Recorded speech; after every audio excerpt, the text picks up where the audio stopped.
Deputada, quanto à questão do Sérgio Moro, eu acho que foi bem satisfatória a sua participação e explicação, e o próprio ministro já disse que está beirando ao ridículo, palavras dele, essa campanha contra a Lava Jato, né?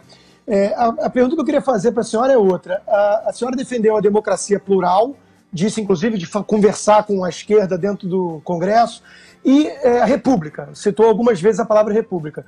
Eu queria saber qual a sua opinião e como é que isso casa uma coisa com a outra, de uma postura de certa ala do bolsonarismo que investe numa narrativa contra o Congresso, que encara, por exemplo, que uma foto, a gente vê muito isso nas redes sociais, uma foto do deputado Kim Kataguiri, do DEM, com o Marcelo Freixo numa lanchonete do Congresso, já seria indício de que ele se vendeu. Quer dizer, há uma mentalidade, uma narrativa de parte do bolsonarismo que encara a própria articulação política, a conversa dentro do Congresso, a convivência com a diversidade e o contraditório lá dentro, como traição, como se vender, como alguma coisa assim. Como é que fica essa questão? E em questão da República, o que a senhora achou da suposta indicação, da provável indicação do filho Eduardo Bolsonaro, filho do presidente, para ser o futuro embaixador na América, lembrando que ele acabou de completar 35 anos, que é a idade mínima, que a embaixada está vaga há pelo menos 3 meses, e se a senhora acha que ele de fato tem as qualificações necessárias para um cargo diplomático de tamanha responsabilidade. Constantino, como eu fiz você esperar muito, a réplica é tua, viu? Vai lá, deputada, por favor. Então, vamos lá. Olha, com relação à sua primeira questão, né? Eu digo o seguinte, eu sou vice-presidente da CCJ. Se eu não converso com todo mundo lá dentro, eu não aprovo um projeto de lei. Se tem uma coisa que a gente aprendeu no parlamento, e teve que aprender logo, correndinho, sabe? É que a oposição berra, a oposição grita e o governo vota. Então, você não consegue votar um projeto se você não tiver um relacionamento de trabalho. Você não precisa ser amigo, levar para casa, mas um bom relacionamento com todo mundo. Então, outro dia eu consegui aprovar um projeto de lei na CCJ, que era uma coisa improvável, porque o autor era do PSL, a relatora, que era eu, era do PSL, presidido pelo Francisquini, que era do PSL. E você tinha o PT fazendo obstrução todos os dias na CCJ, tá? E o que aconteceu? Eu consegui aprovar um projeto. E quando eu terminei, ó, pasmem, sabe quem me elogiou, dentre vários deputados que me elogiaram? A Maria do Rosário. Ela disse o seguinte, meu amigo, levei um elogio da Maria do Rosário. O que ela falou? Ela falou o seguinte, olha, eu quero parabenizar a relatora, porque isso que Vossa Excelência fez se chama um trabalho de construção, e esse é o trabalho do parlamento. E eu concordo com ela nisso, né?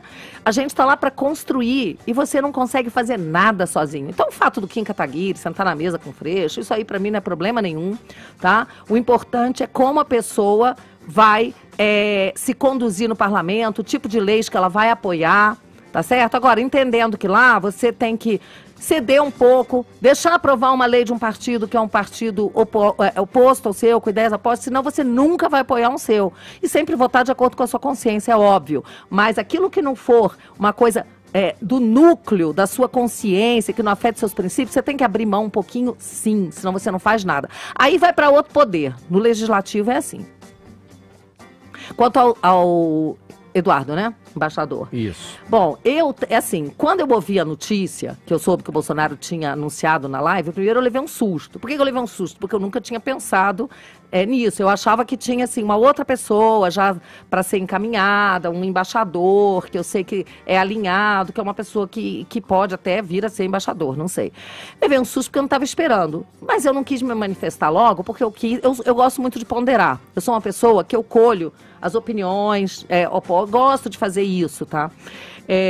E daí eu comecei a ouvir muita gente metendo cacete, outras pessoas elogiando, defendendo apaixonadamente. Eu falei, bom, deixa eu tentar entender o que é isso. Então, a minha percepção hoje, passados alguns dias já, é a seguinte, principalmente depois de ver aquele vídeo do Donald Trump elogiando o Eduardo, o trabalho fantástico que eu sei que ele tem feito como presidente da CREDEM, que é a Comissão de relações exteriores e segurança, viagens para vários países. O Eduardo está lutando para unir a direita, né? Então, ele teve na Hungria, ele teve com o ministro italiano, que é aquele ministro conservador, na Argentina, em vários países. Está fazendo um trabalho bonito e nos Estados Unidos se aproximou dos republicanos e ele foi a pessoa que pavimentou o caminho do presidente Bolsonaro até o Donald Trump. Bom, então, ele tem essas qualidades que têm que ser reconhecidas, tá?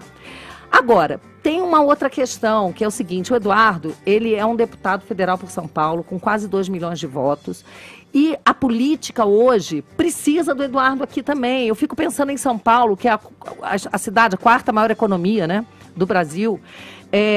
Sem a presença do Eduardo aqui no PSL para conduzir essa política, para conduzir a campanha, eu acho que a gente pode atirar o São Paulo para os braços do PSDB. Mas você acha moralmente aceitável nomear ele? Olha, não, deixa eu te falar uma coisa.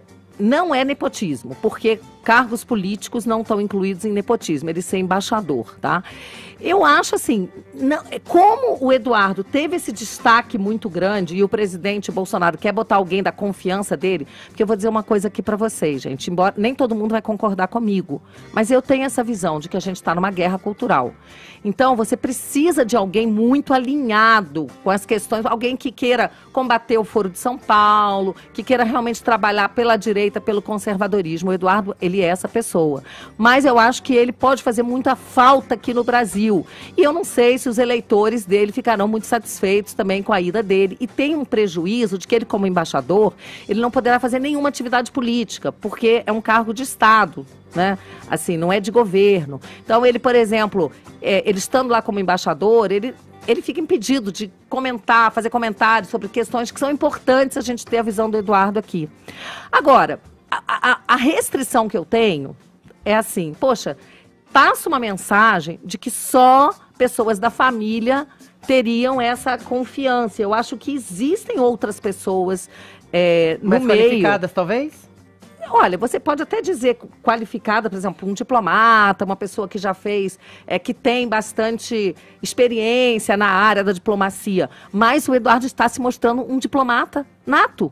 Né? O presidente Bolsonaro e o Bolsonaro têm feito pelo Brasil coisas que nenhum embaixador fez há muito tempo. Conseguir botar o Brasil, conseguir o apoio para o OCDE, conseguir esse acordo que foi feito agora do Mercosul e com a União Europeia. Eles têm sido grandes diplomatas, grandes embaixadores do Brasil. Então, eu não ouso dizer que o Eduardo não é preparado, porque as ações dele têm mostrado o contrário, tá? Deputada, agora, vai custar. Mas, Rodrigo, eu acho o seguinte... A postura do Eduardo é uma postura de conflito. Mas eu acho que não. Vou te falar uma coisa. Tem pessoas que quando elas assumem uma cadeira, a responsabilidade de um cargo, quando a pessoa tem amadurecimento, e eu acho que o Eduardo tem, ela faz com que a pessoa assuma outra postura.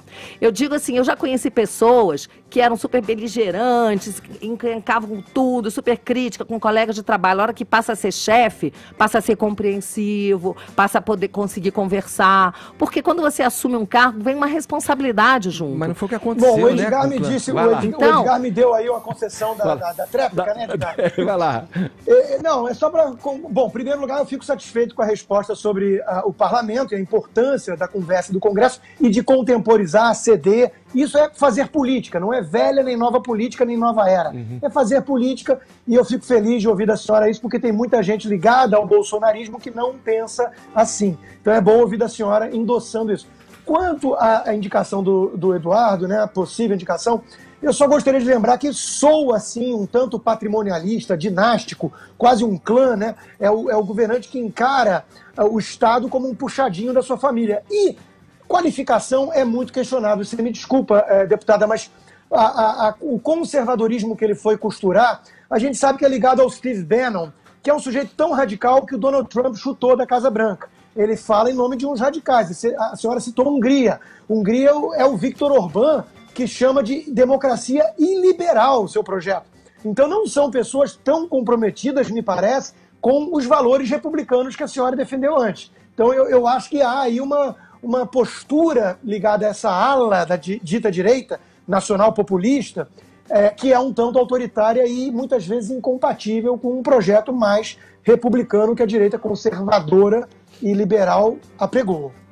Eu ainda posso falar? Então, Constantino, deixa eu te falar uma coisa. Você fala que o Trump chutou o Steve Bannon. Pode ser, mas ele acolheu o Eduardo Bolsonaro, tá? Ele fez num discurso algo inédito. Eu nunca vi o homem mais poderoso do mundo, tá, fazer levantar de uma plateia um brasileiro e dizer que ele é fantástico, que ele tem feito um serviço fantástico num momento tão difícil. Então, isso aí já credencia o Eduardo mais do que um monte de coisa. Porque mostra que esse caminho que ele está pavimentando, sabe, foi sim um trunfo dele. Então eu parabenizo o Eduardo Bolsonaro por isso. Agora, dizer que vai ser tranquilo, eu não sei, acho que não vai ser, acho que vai ter um custo político para o Bolsonaro, sim. Ele vai ter que enfrentar o Senado. A gente já tem visto aí até tweet aí da Mara Gabrilli, a senadora Mara Gabrilli, que é da Comissão, né, de Relações Exteriores do Senado, falando que ele pode ser massacrado. E eu acho que não seria bom para o presidente ter uma derrota no Senado. Então eu acho que ele precisa realmente, antes de fazer a indicação, ter essa certeza de que ele teria uma vitória.